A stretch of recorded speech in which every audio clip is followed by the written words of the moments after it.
Let's go ahead and get going.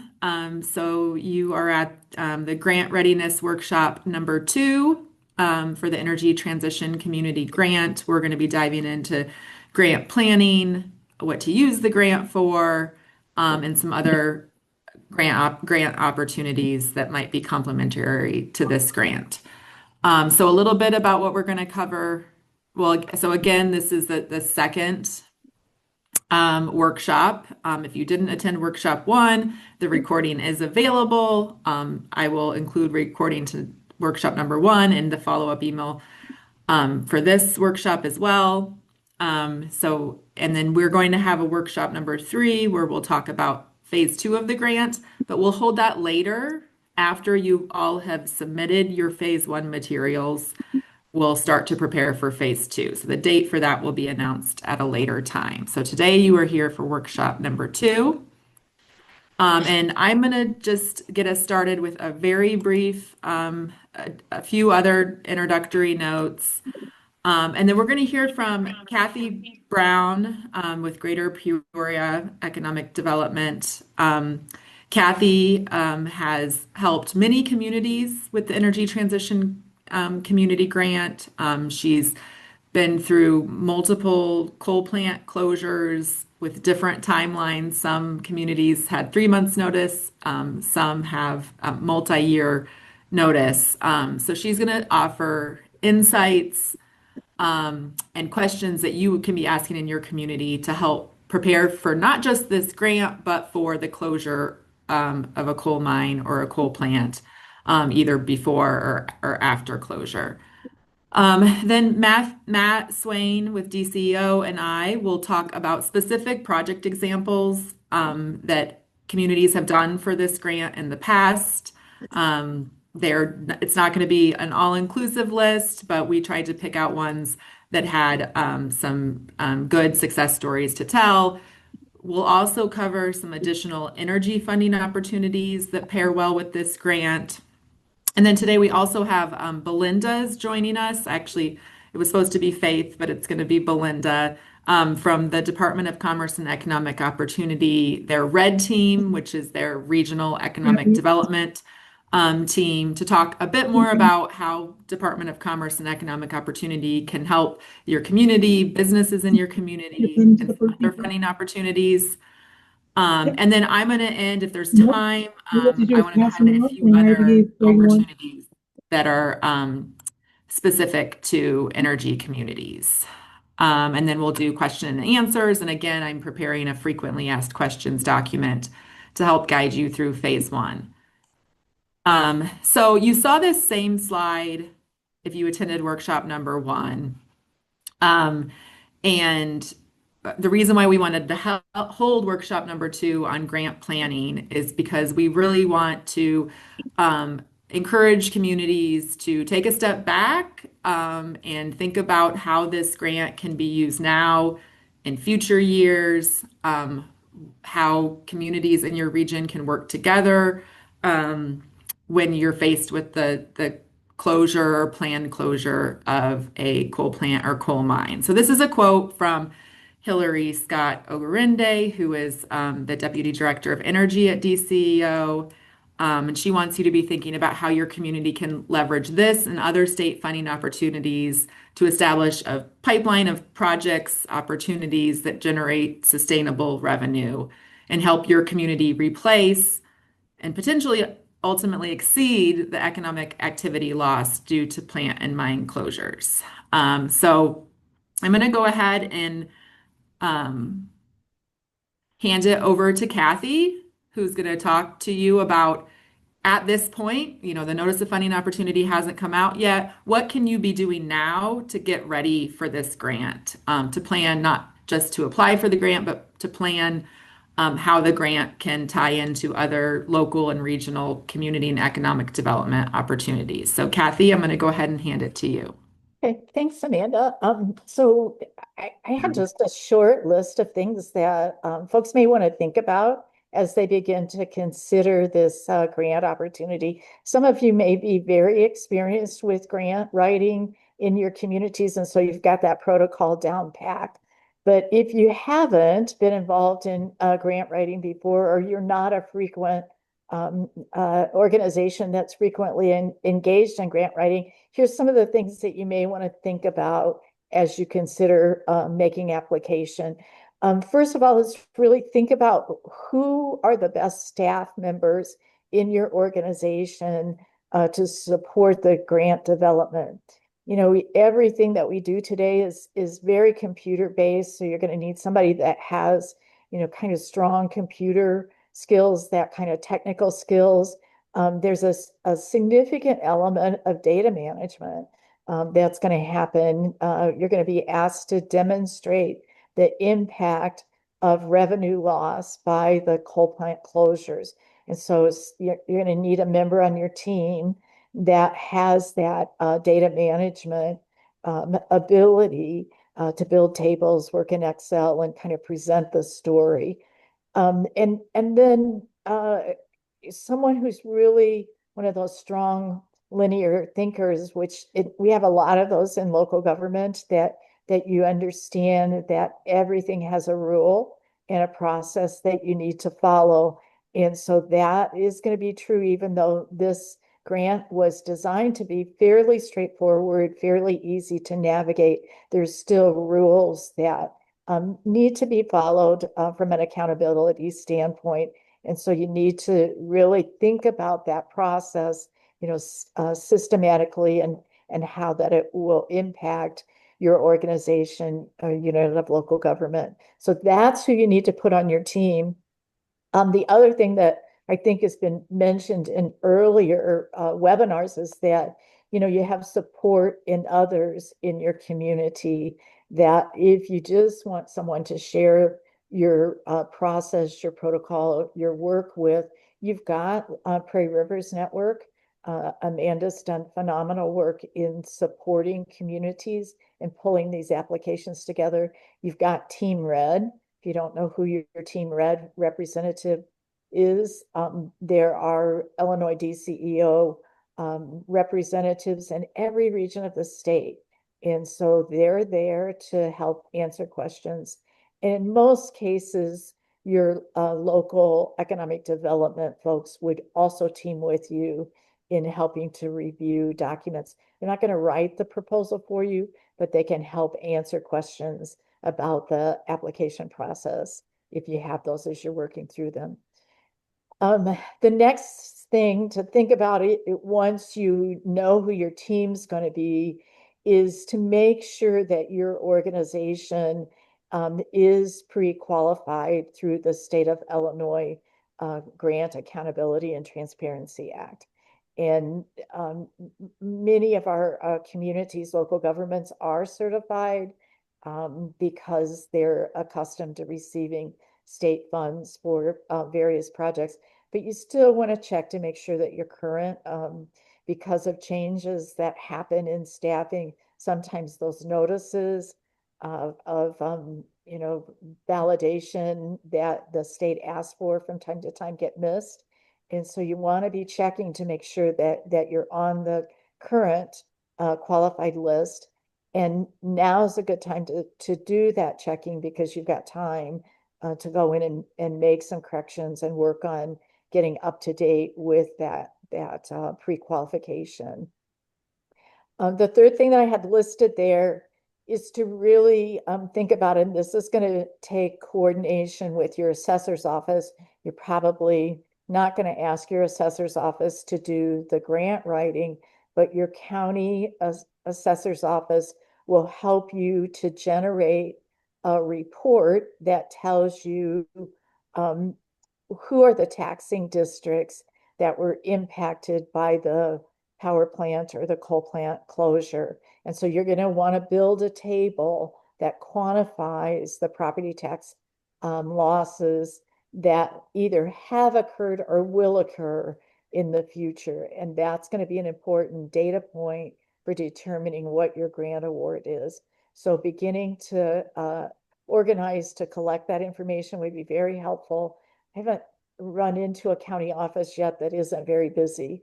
Right now it's tax season. I talked to a county clerk this morning and, they're just swimming in that responsibility of getting those tax bills prepared.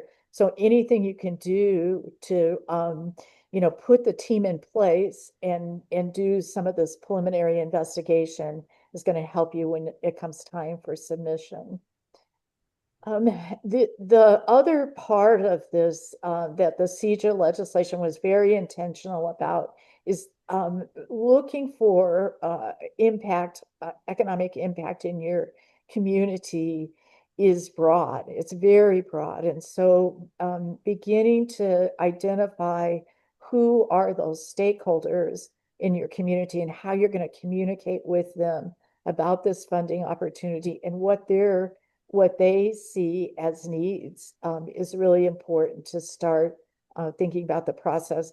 That's one of the ways that Amanda and I both have worked with communities is to help build that stakeholder contact list because it's many different organizations, health departments, park districts, individual communities are all stakeholders in influencing how the dollars could be spent in your community. The last thing I had on this slide is kind of talking about your as you talk to others who have been involved in this process, there are kind of two different approaches that counties take. One is that it's a centralized approach. One of the counties that we serve in the greater Peoria region is Tazewell County, and they do a countywide application. And that has distinct benefits for the units of local government. You've got a centralized team that has easy access to the data that's going to need to go into an application. They're able to put manpower behind, pulling the grant together, the application together, and the reporting requirements. So there may be some advantages to that. Other counties have taken the approach of allowing individual districts to apply.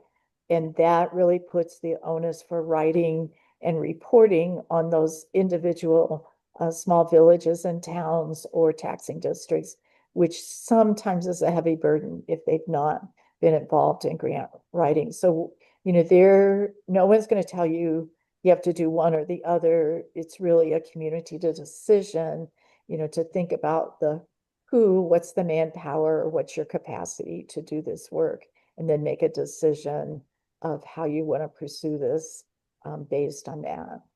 So what's the next slide bring? Um, as a community and economic development individual, I always think it's important to think about what efforts have already been completed in terms of planning. We're having really great success in our region with comprehensive land use plans as being a guiding document for development in communities. And so I would encourage you to pull those documents out and to think, really carefully about strategies that are embedded in those plans that will really put you on a path for future and long-term development. And we're going to share some examples of what has emerged from our communities by doing that. Leveraging those existing plans really help you in, creating that long-term opportunity.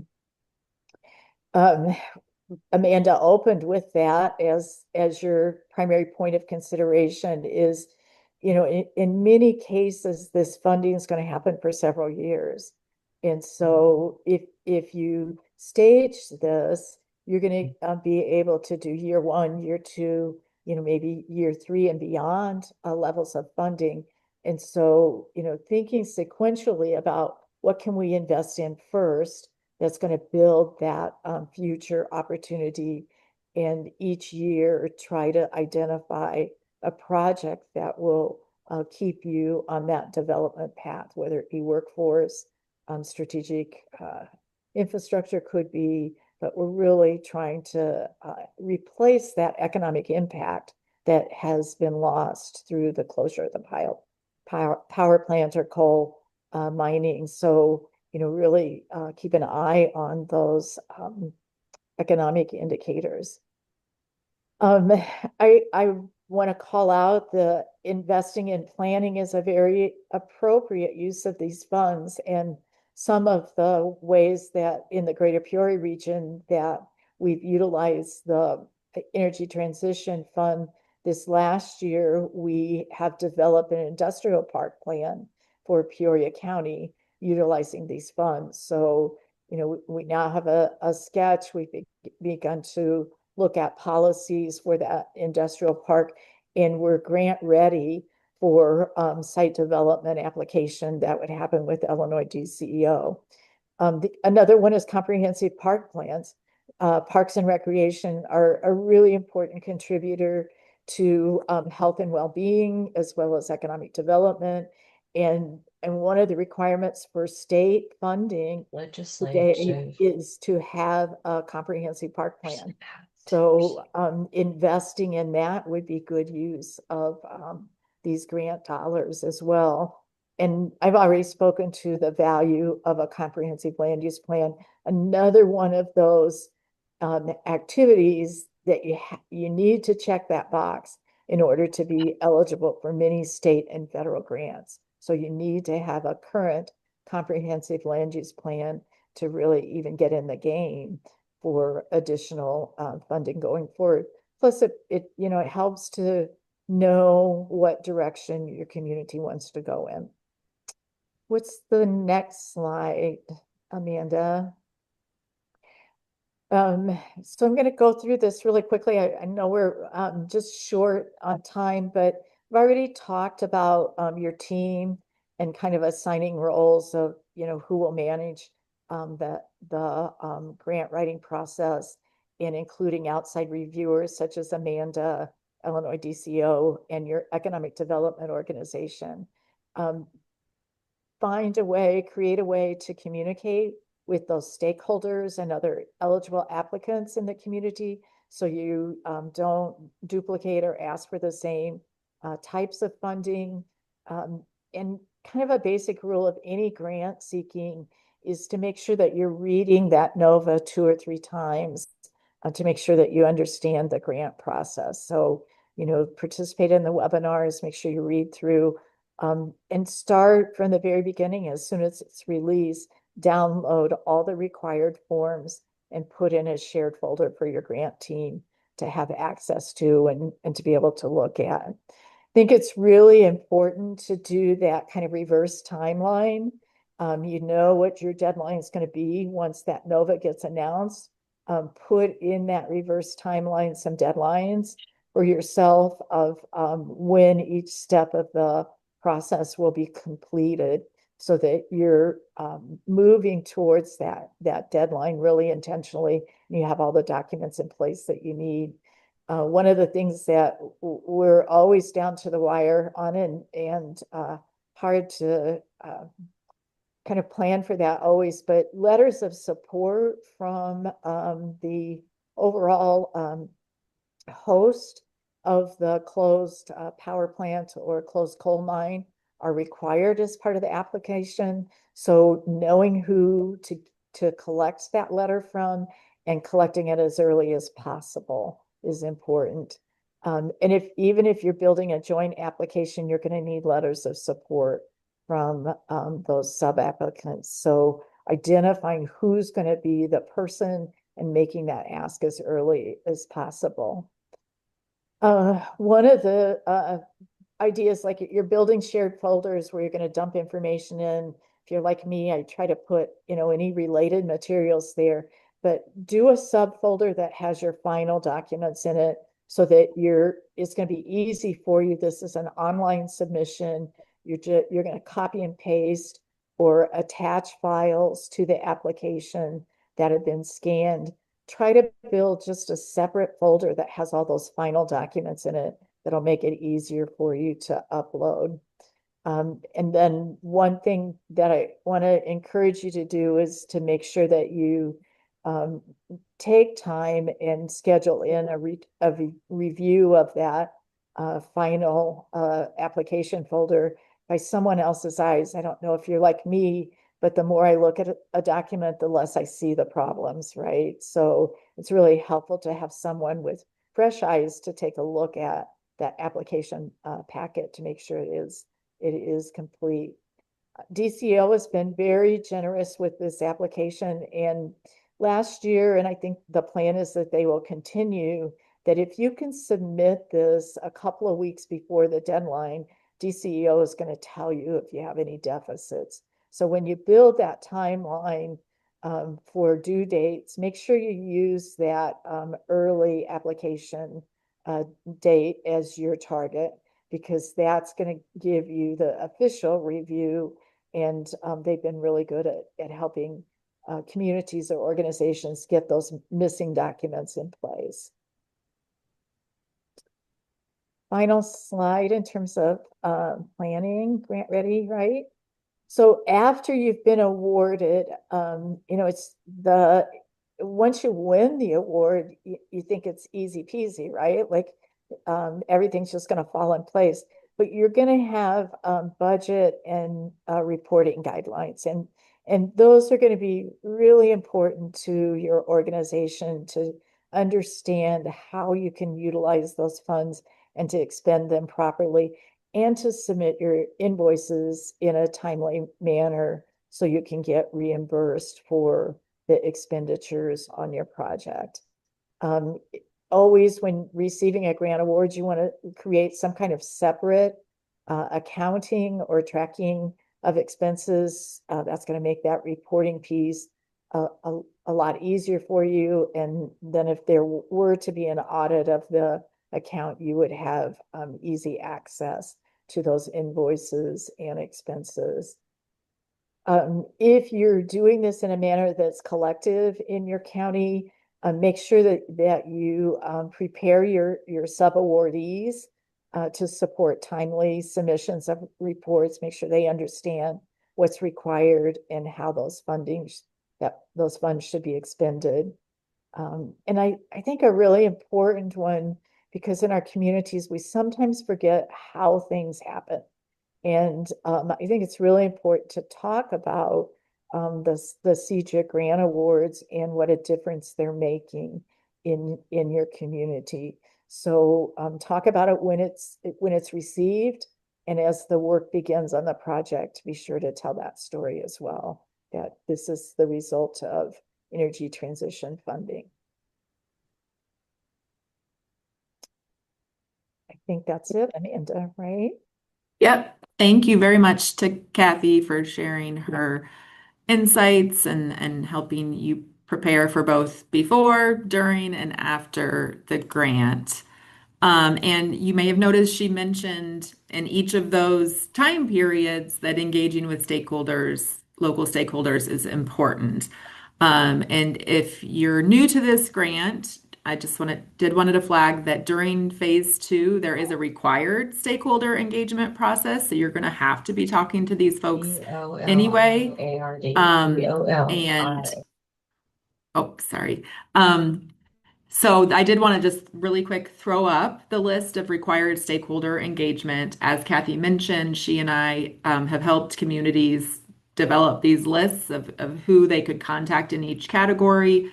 And we would encourage you not to wait for phase two. Go ahead and reach out to these folks now. Maybe they have a really great idea, or there's an opportunity to build off a project they've been working on. So encourage folks to reach out to stakeholders early and continue that through the process. And to Kathy's last point, once these projects are built, let's be telling folks about the impact they're making. It's a time to celebrate how community leaders like you are so invested in your communities and working constantly to make them better. So on that note, I'm always available to help write press releases or things. We've gotten some really lovely local stories about how these grant funds have been used. So always happy to do that as well. And we can talk more about that later. So now we're going to dive into the grant uses and some specific project examples. So as you talk to your local stakeholders, other eligible applicants, and determine how you're going to use these funds, this is a paste from last year's Notice of Funding Opportunity. You can see the opportunities range. This first one on the list is using the dollars for planning. So Kathy talked about that. If you're going to get this grant for 6 years, maybe the first year you want to do some of the planning she described so that then you can use future years funding toward implementing that plan. And so we've got environmental remediation on the list, marketing and tourism, business development, workforce development, job training facilities, direct financial assistance to people in your community, public health initiatives, and many other initiatives, infrastructure projects, economic development projects. So let's run through a few examples. We've tried to highlight projects that build on regional efforts that create a cost savings that will be seen into the future, cooperative projects, things like that. There have been a lot of successes in the first 3 years of this grant program, and we're only touching on a few of them. So if you still want to brainstorm ideas, feel free to reach out. So the first, I'm going to talk about this first one, and then Matthew's going to talk about the next one, which are related. I'm going to talk about solar energy. He's going to talk about energy efficiency and HVAC upgrades and things. And the reason why we like to highlight these types of projects is because an initial investment in a project like this can realize savings over a 20 plus year period. So that's the first reason why you invest money now, you save money on your electricity bill for the next 20 years. The second reason we like to highlight these projects is because there are other state incentives and grants available. So you'll hear how we've had applicants use the Energy Transition Community Grant as well as one or two other grants or state incentives to fully fund a project. And then the third reason is the state actually is developing new incentives for battery storage. So you could have a solar and battery storage project that would actually increase your savings, and it would also create potentially an area in your community for like a disaster response facility where you could have backup generation with the battery storage during disaster moments. Heaven forbid they come.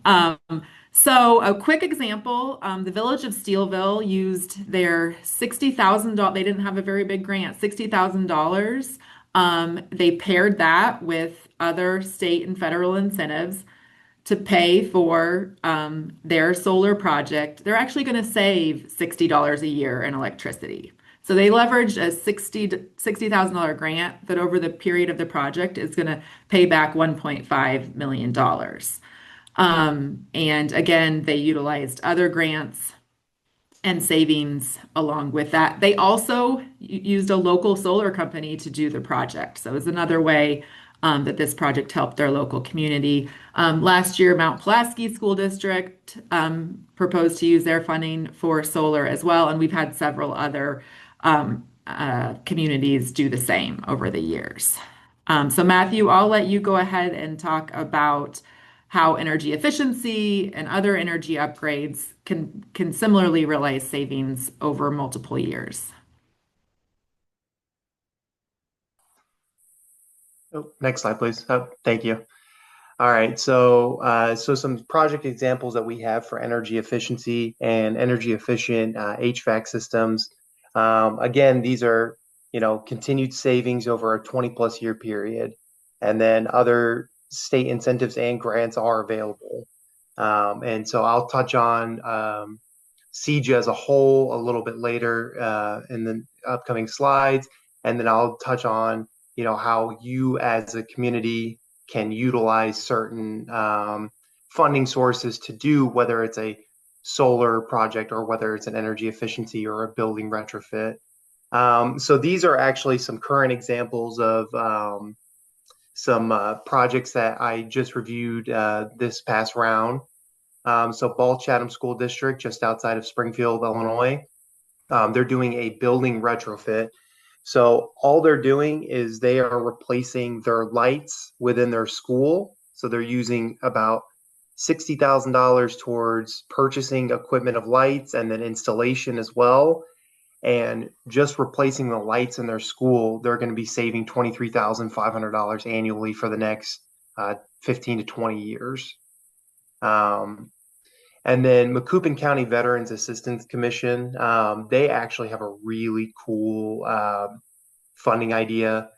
So what they're doing is they were a joint application. So they partnered with a bunch of other um, veterans cooperatives throughout Macoupin County, and they basically made a big funding pool or a pot, and they're going to take care of and upgrade. I think this year it's at Bunker Hill, and they are actually increasing, like they're doing an energy efficiency project as well as a solar project as well. So they're doing energy efficient HVAC system. They're doing a solar project on the building, as well as I believe they're doing a building retrofit as well with some additional, whether it's energy efficient windows and doors, and then I believe some insulation, something along those lines as well. Next slide, please.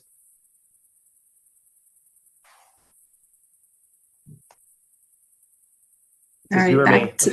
yeah, I got it. Sorry, it took me a Okay. second to find the mute button. I've got multiple screens going here. Um, so on the list of grant uses, there's actually two bullet points that deal with workforce development and job training. And so I wanted to highlight a project from the Harrisburg School District in Saline County, one of our state's biggest historic coal mining counties that had their last coal mine close in the last several years. So Harrisburg, and we have Superintendent Amy on the phone with us today.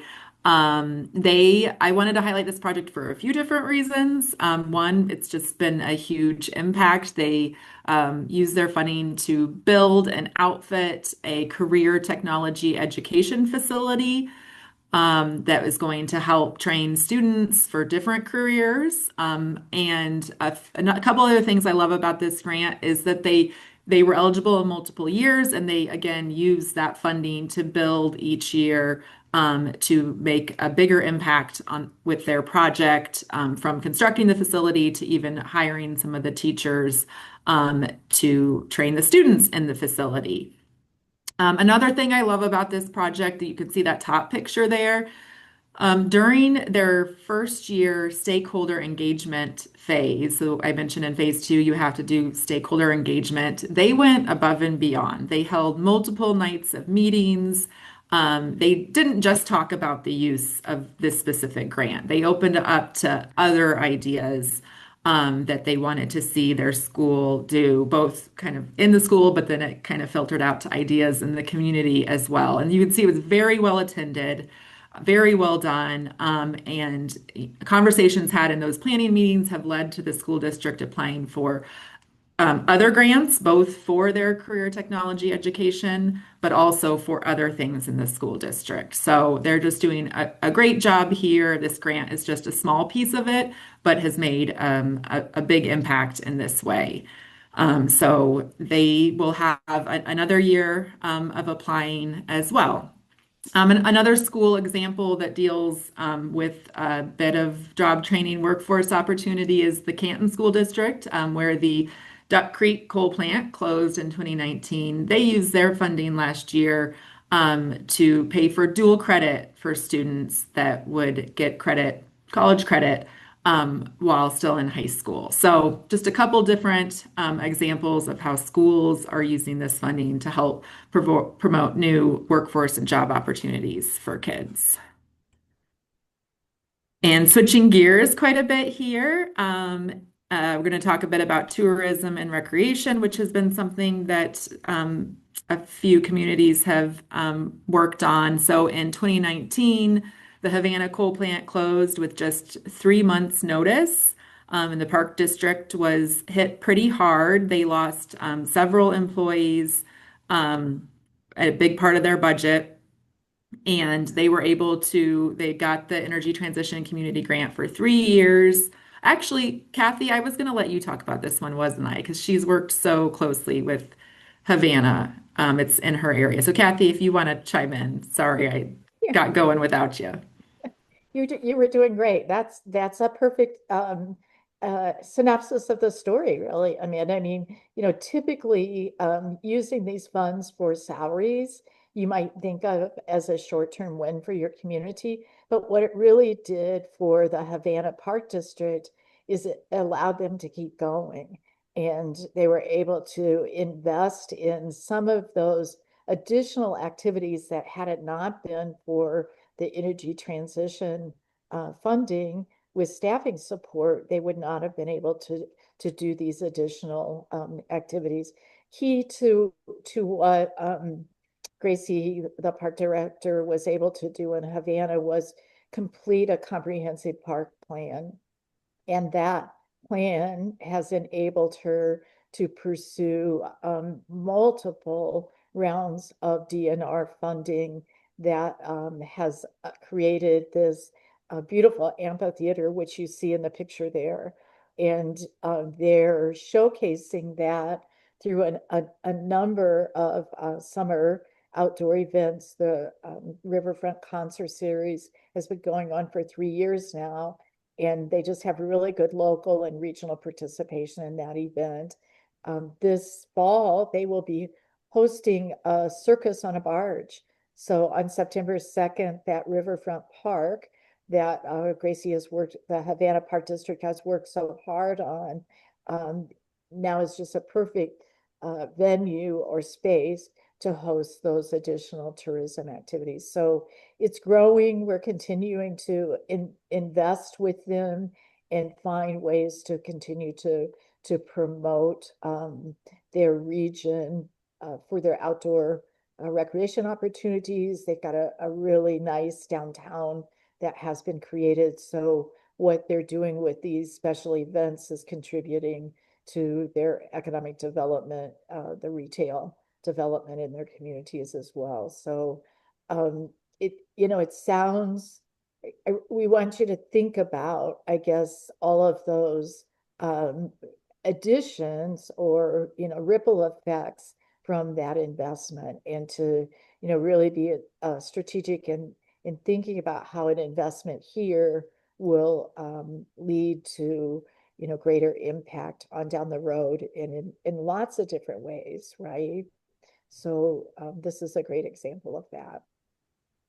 The other one that I wanted to talk about was, sometimes you're tempted to put it in infrastructure, and that can make a lot of sense that you're making building infrastructure investments. The Chatham story is kind of an infrastructure, Chatham School District, that they bought that the lighting equipment and knew that it would have long-term impacts. But there are other kind of strategic investments that you can make that would have that same long-term impact in your community.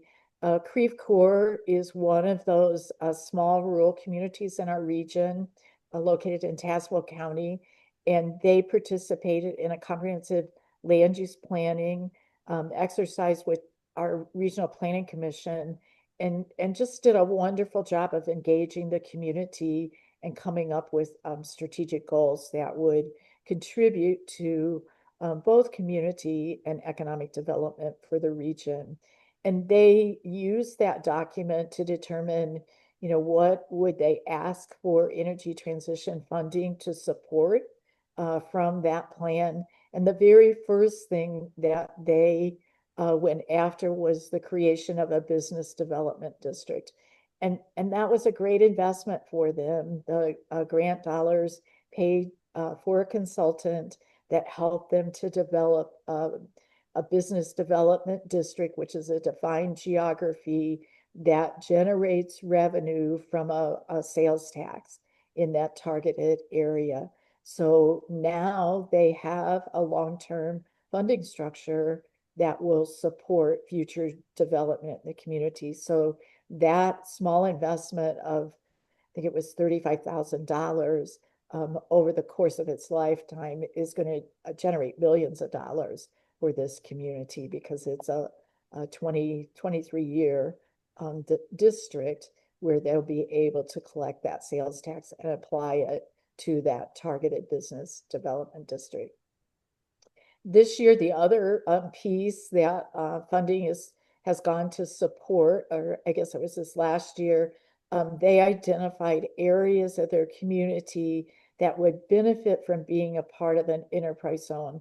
We're having some success in our region thanks to Chillicothe is kind of breaking the ground for this, where enterprise zones with their sales tax exemption and permitting deferrals that communities can do can be an incentive for residential development. So Creve Coeur wanted to pursue this not only from a business and a light industrial development, but they have a keen interest in pursuing residential development. And so the funds enable them to be annexed into an existing enterprise zone, requires surveying and documentation of parcels. And so they used a small amount of their funds to put that application together for creation of enterprise zone amendments. This coming year, we'll be working on a Main Street corridor plan. We want to, the community is going to work with an engineering consulting firm to really think about intentionally that Main Street corridor and what needs to be enhanced that would promote business development. How can they design it in a way that's really putting people first and creates greater connectivity between the business community and other amenities in their community. So that's a really important document that'll only feed off of what they've done for the business development district. And then lastly, a big part of this community is the Parks and Recreation area because they're located right along the Illinois River. And so it's a great investment for them to pursue that comprehensive parks master plan, like what we saw in Havana, that will only lead to increased tourism traffic that will support the existing businesses. So I think that's a great example of kind of a strategic investment that will lead to more funding and have a strong economic impact for the community. Thank you very much, Kathy. Real quick, I wanted to highlight a unique thing that the village of Gillespie did with other local villages and units of government. In their first year of funding, many of the small villages were not in the GATA portal, so they could not apply on their own. So Gillespie led an application with a dozen other local units of government on it. And so they each were able to use their funding for their own project, but they did take 10% of each entity's funding and put it into a communal pot. And with that money, they developed a business boot camp. And that's the picture that's shown here of local folks going through the business boot camp.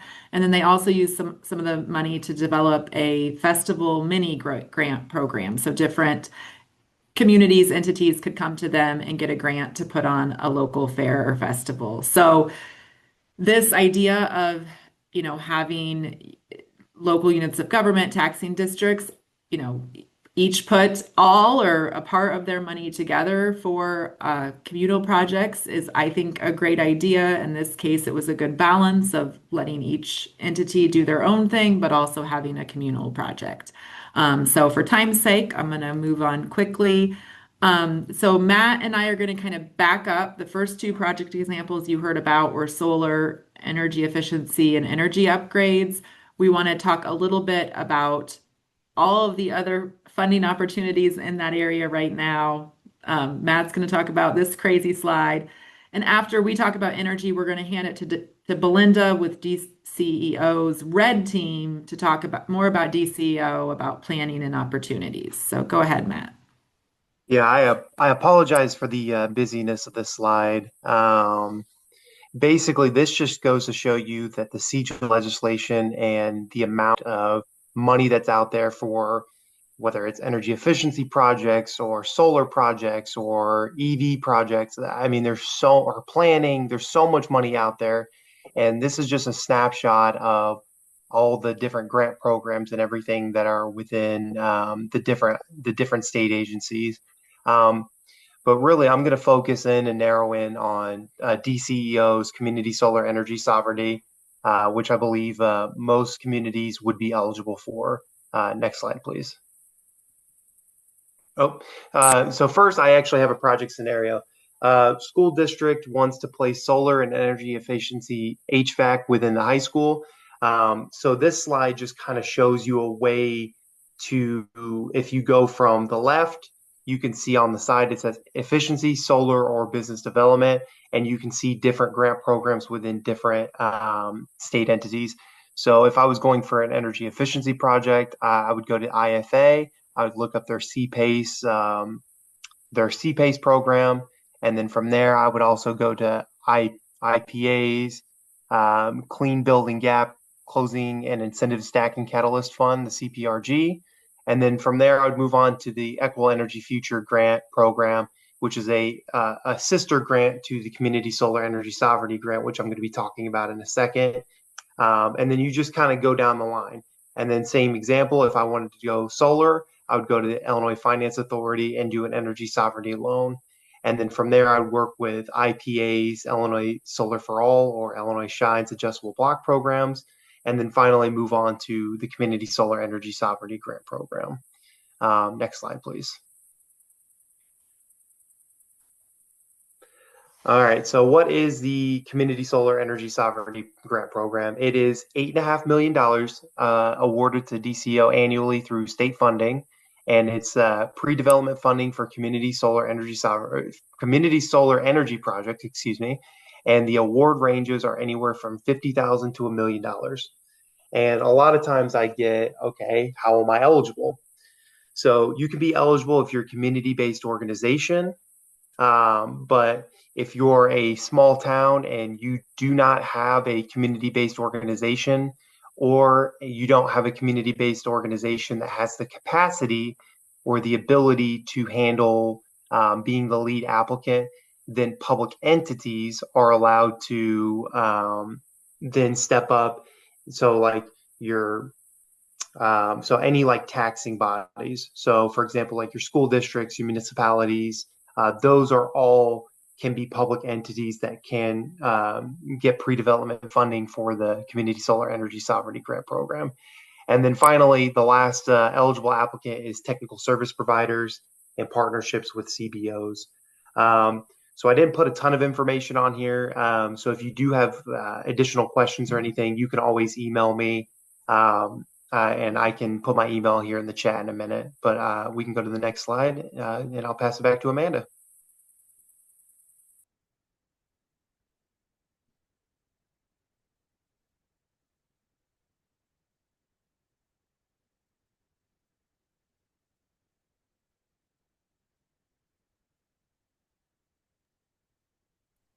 Sorry about that. Again, having trouble with my two screens today.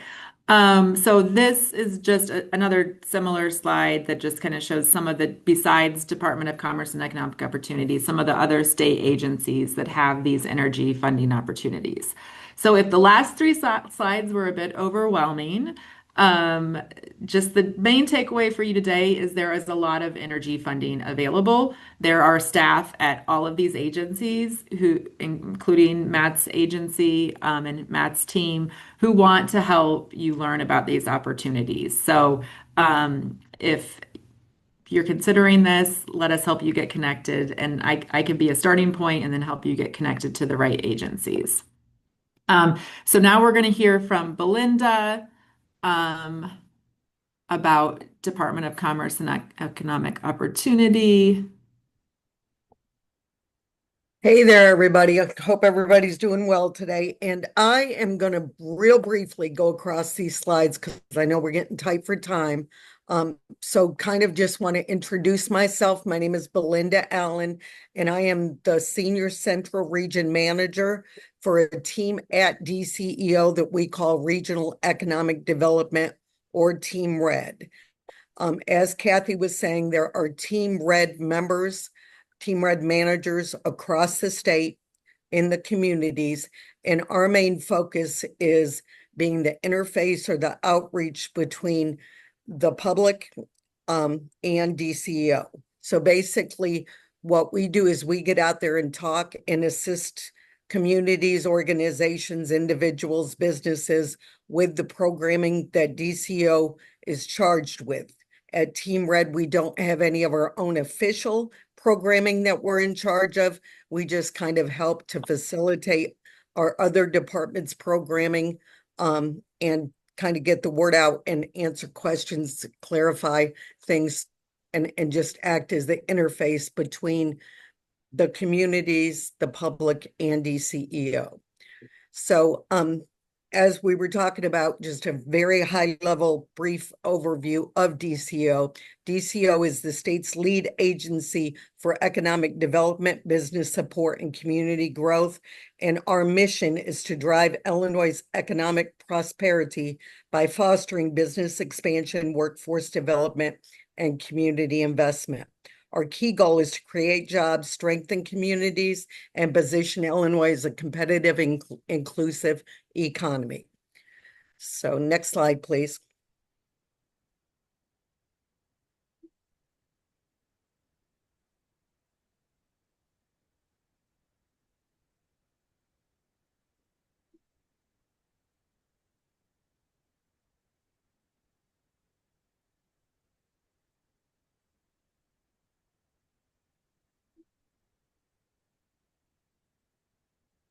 Not wanting to change, Amanda? Yes, for some reason it paused my screen sharing. I So give love me it. 1 second here. Okay. All right, should be back up again. So at DCO, basically what we're here to do, we support the statewide economic development by offering resources and services to businesses, individuals, and community. We work in business attraction and retention, workforce training and development, community revitalization and infrastructure support. We have many innovation and entrepreneurial programs, and we administer the state of Illinois and state and federal grants. So we do a lot of things, actually. We're a very busy organization. Next slide, too. And just briefly, I won't go into these, but I'll let you see there's many different organizations within the agency of DCO that also works in many of these fields as well. Next slide. Referring back to Team Red, these are regions across the state. I will provide Amanda with a link and a map so that you're able to access this. It is also on our DCO website. And when you get into this map and click on the different regions, you'll see the contact information for each central region manager. So it makes it easier for you to find them, as well as our deputy director, Allie Grady. Next slide, please. Next slide. One of the things that we do to support businesses across the state, we have a business information center that we help to fund. We have our Office of Economic Equity and Empowerment, OE3. I still can't get used to that new name. They changed their name about 6 months ago, and it still just is not easier for me to get out no matter how I try. We also help to fund small business development centers across the state. These are statewide centers that provide one-on-one assistance at no cost to small businesses. Go ahead.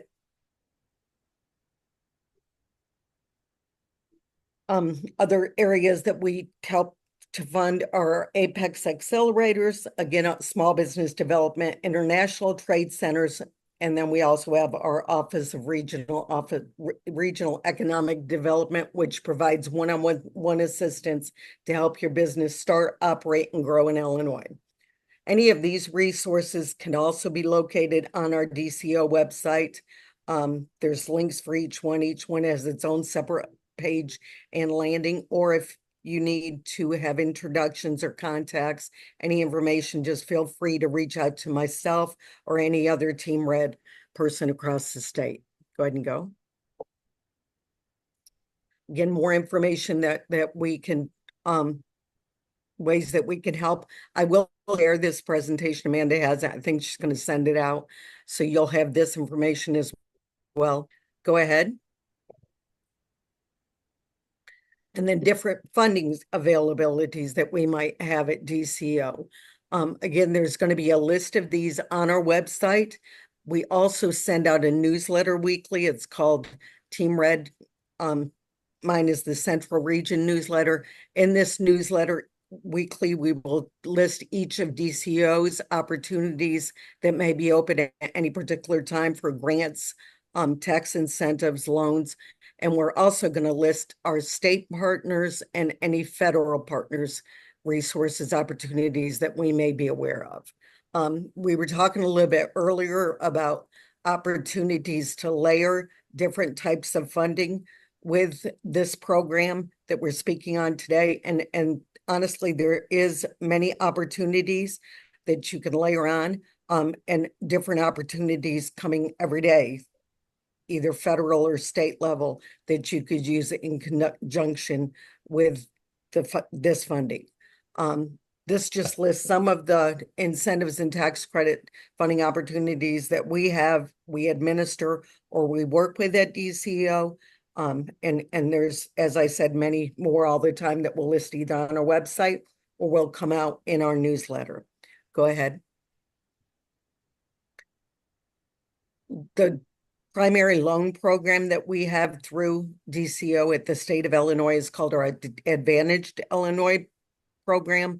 That is a great loan opportunity for small businesses, kind of helps them as they get established, or maybe they want to expand. It offers a low interest blended rate loan to borrowers, and they're able to access that funding through their local bank. But if you need more information on that, feel free, again, either a website or reach out to one of your Team Red people. Also, one of my favorite things that we have at DCO, and I think each of you could probably find this helpful too, no matter how many grants you've written, or if you haven't written any and just are getting into it, we have weekly trainings by our DCO Office of Accountability. You're able to register and attend these free trainings. They're either in person sometimes, or they can be accessed through webinars.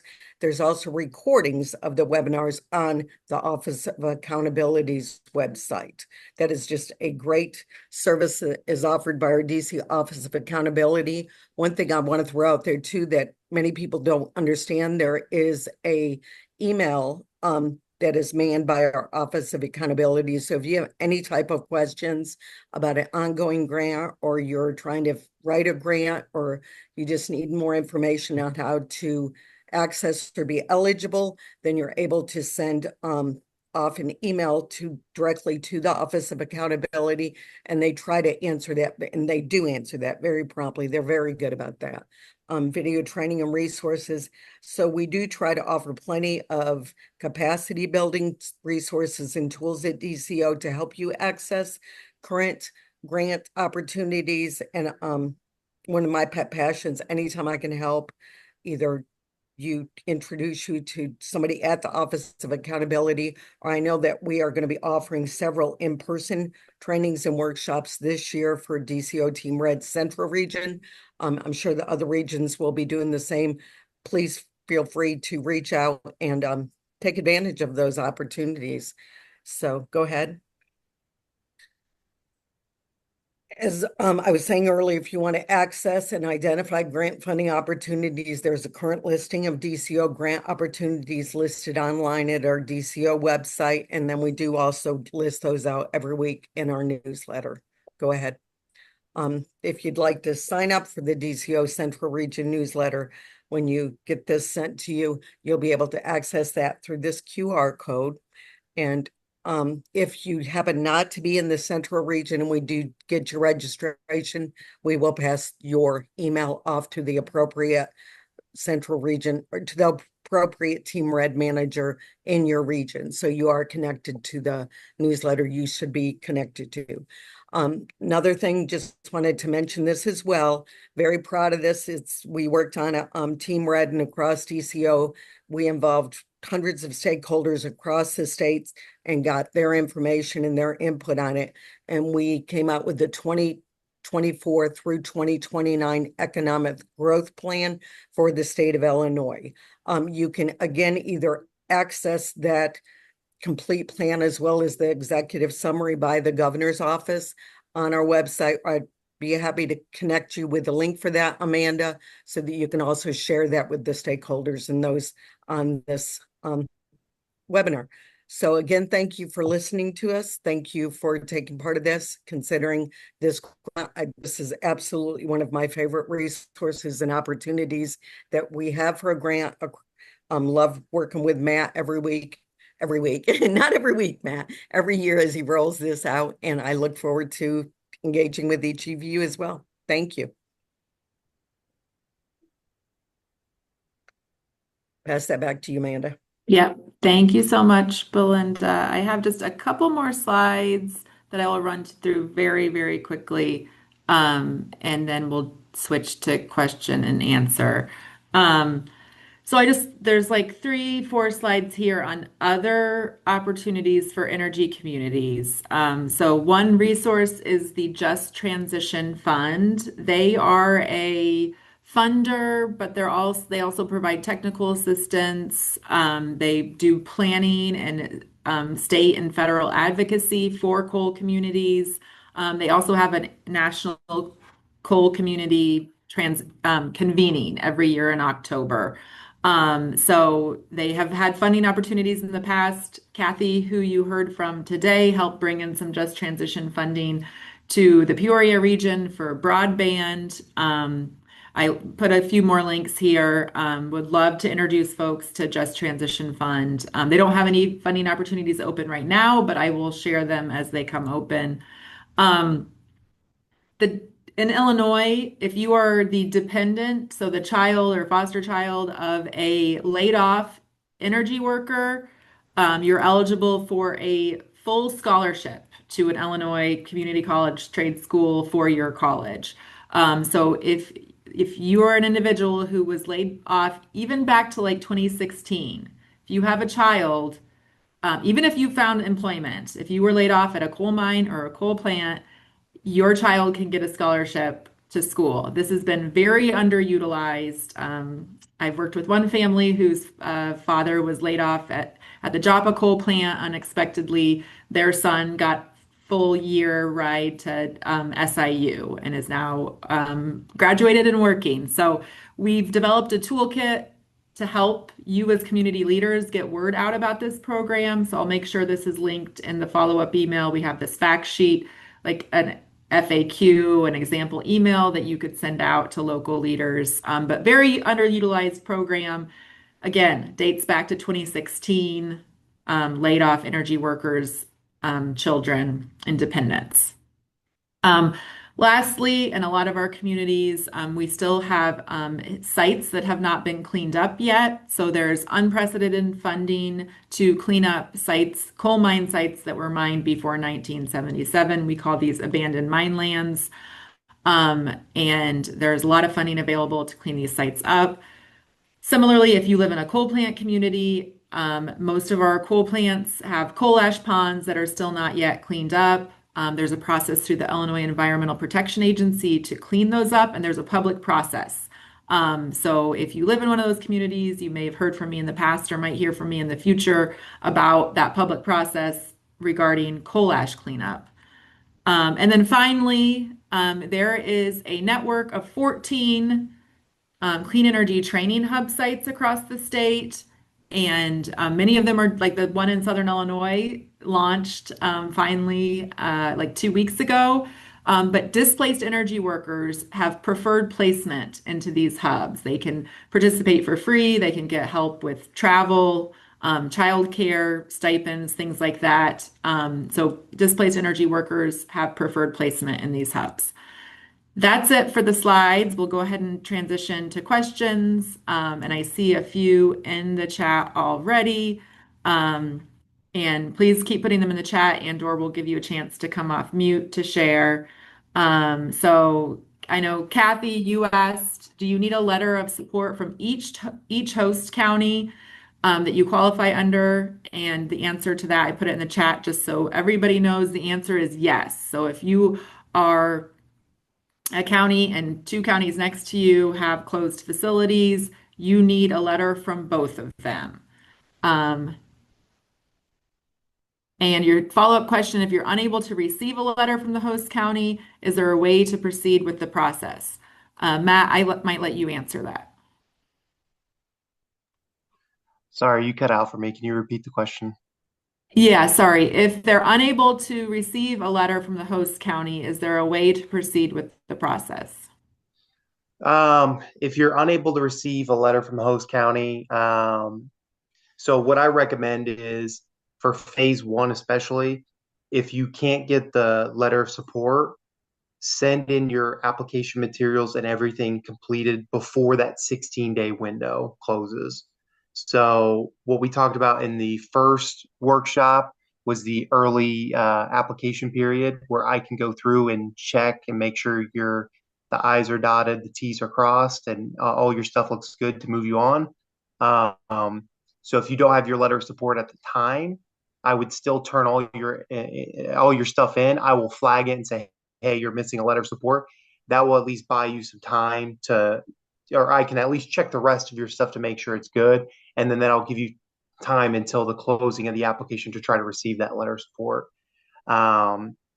So typically,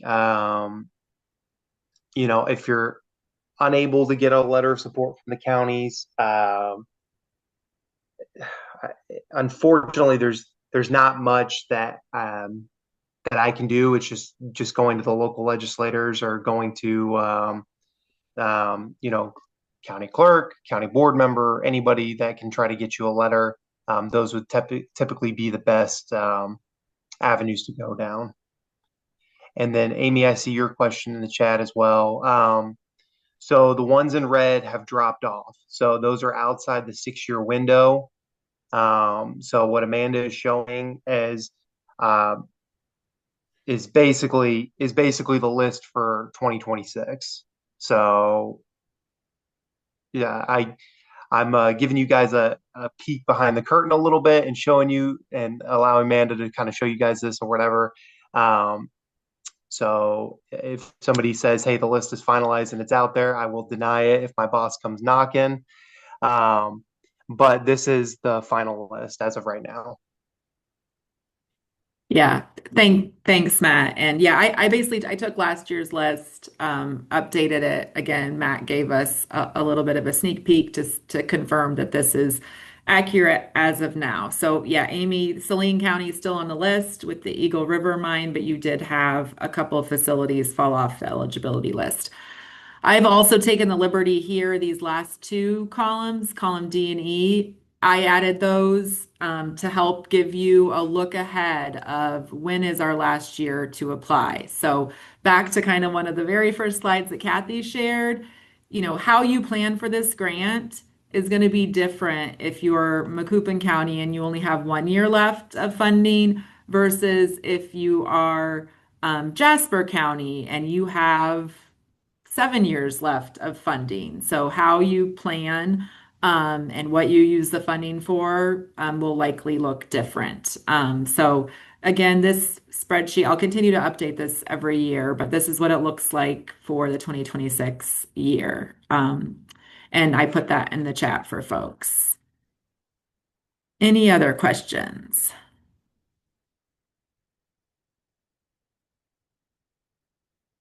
Anybody want to come off mute and ask a question? Yes. From the phase, the first program we had,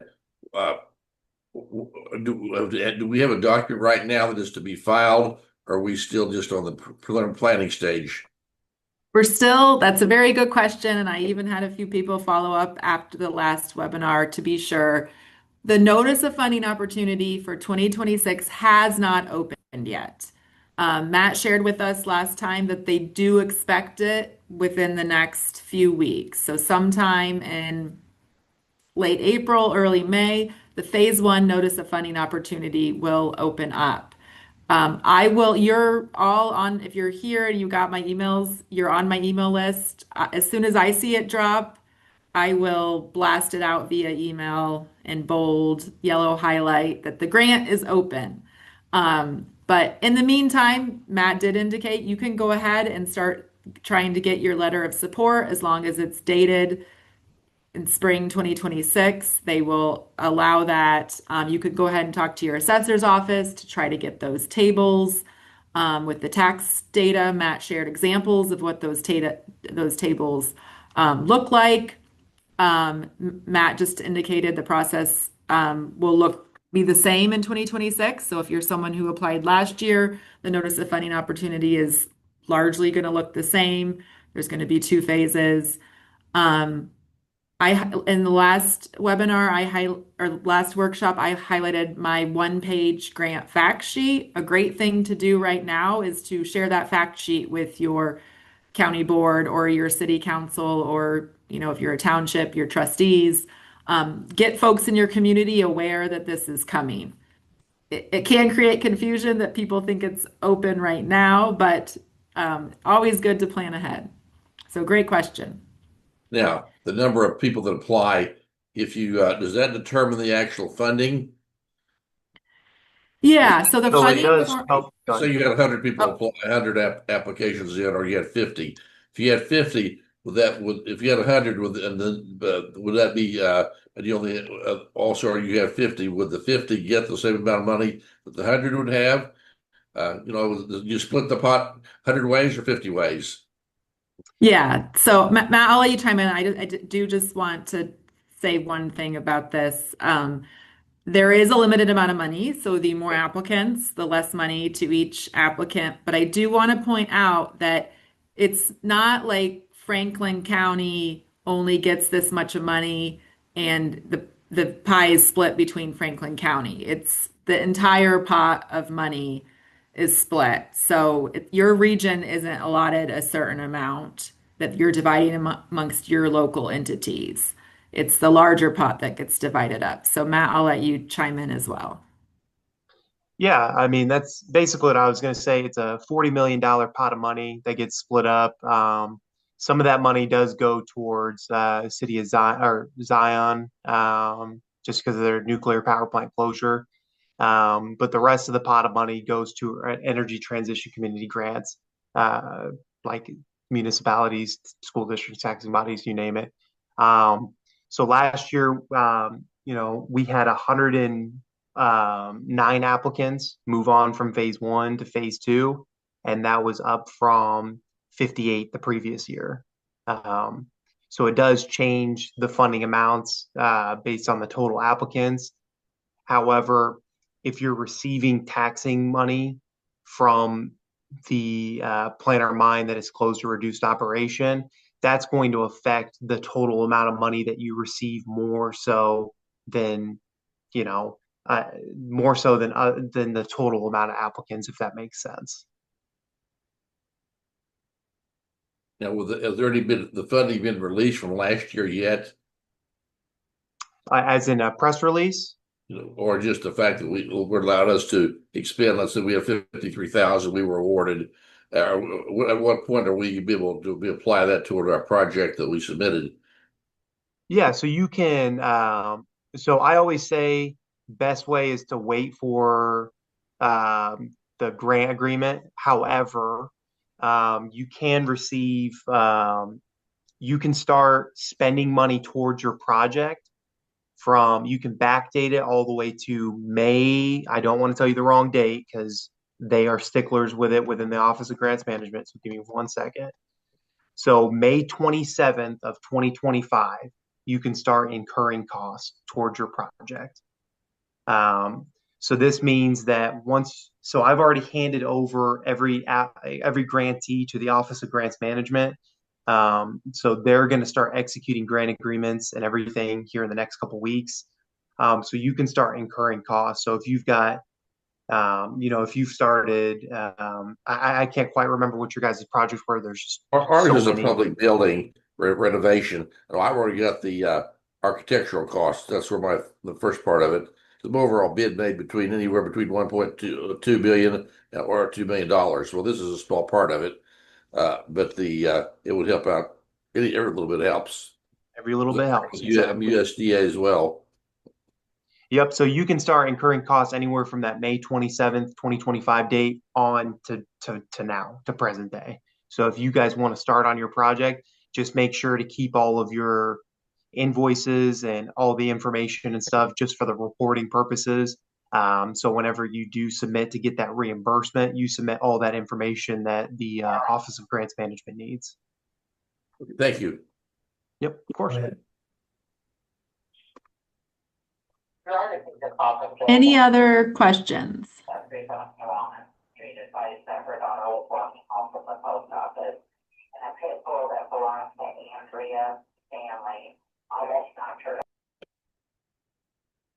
All right, well, so sometime tomorrow morning, you will get a follow-up email from me with a link to the recording. I'm getting close to finishing the phase one frequently asked questions document, which will be informed with your questions from the first workshop as well as this one. And in the meantime, if you have any questions, reach out. I'll bump up Matt's contact information. I'll share Belinda's contact information, and always feel free to reach out to me and I can help answer your question or direct you to the right person. Thank you so much for joining. It's nice to have many of you here in person. Well, in person virtually versus watching the recording. Appreciate it and hope to talk to y'all soon. Thank you. And thanks to our presenters, Belinda, Kathy, and Matt.